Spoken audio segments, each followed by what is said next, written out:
Good evening, class. My name's Anthony Richards.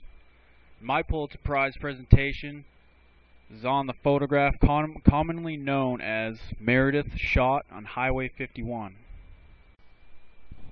So let's start off with a little background information on the victim. James H. Meredith was born on June 25, 1933. He is an American civil rights movement figure. He was the first African American student at the University of Mississippi. Despite protests from the governor and campus riots that left 2 people dead and more than 160 wounded, he organized and led a civil rights march known as the March Against Fear from Memphis, Tennessee to Jackson, Mississippi on June 6, 1966. One day, James Meredith set out to march 220 miles from Memphis, Tennessee to Jackson, Mississippi. With a Bible in one hand and an African walking stick in the other, the Air Force veteran and Columbia University law student was determined to prove that a black man could walk free in the South.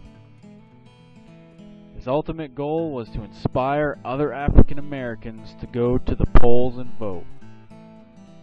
On day 2 of the 220-mile trek to Jackson, some reporters, photographers, and law enforcement officials were waiting for Meredith to pass through Hernando, Mississippi that afternoon. All of a sudden, some guy shouted, "I just want James Meredith!" As everybody took cover, Meredith was shot in the head, neck, back, and legs. Not far away, a young photographer named Jack Thornell was sitting in a car parked on the side of the road waiting for Meredith to come into view to capture a photograph for the Associated Press in New Orleans. Pow! Pow!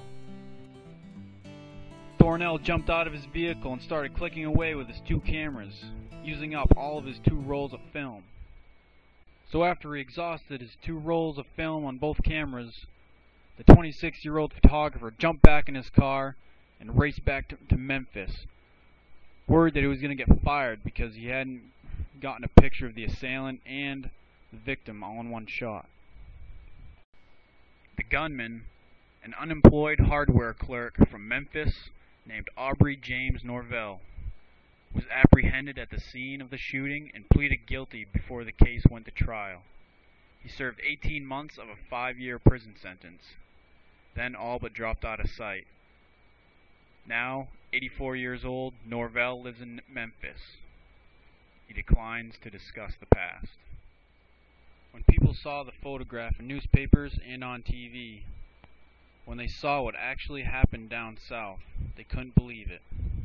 The shock, awe, and outrage caused by the photo and others like it was a catalyst that helped catapult a struggling civil rights movement onto the nationwide scene, where it gained more and more support from people that had no idea of the ugliness that followed racial discrimination.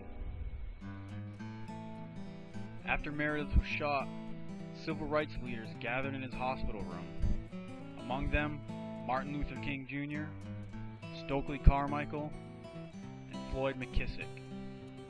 While Meredith recuperated from his wounds, scores of people gathered in Hernando to resume what was now called the Meredith March. Led by King, Carmichael, and McKissick, the marchers walked for nearly 3 weeks, helping to register thousands of African American voters along the way. Meredith himself rejoined the pilgrimage on June 26th, its final day, as some 12,000 triumphant protesters entered Jackson, surrounded by cheering crowds. Today, Thornell, who is now 70 years old and retired, lives in Metairie, Louisiana.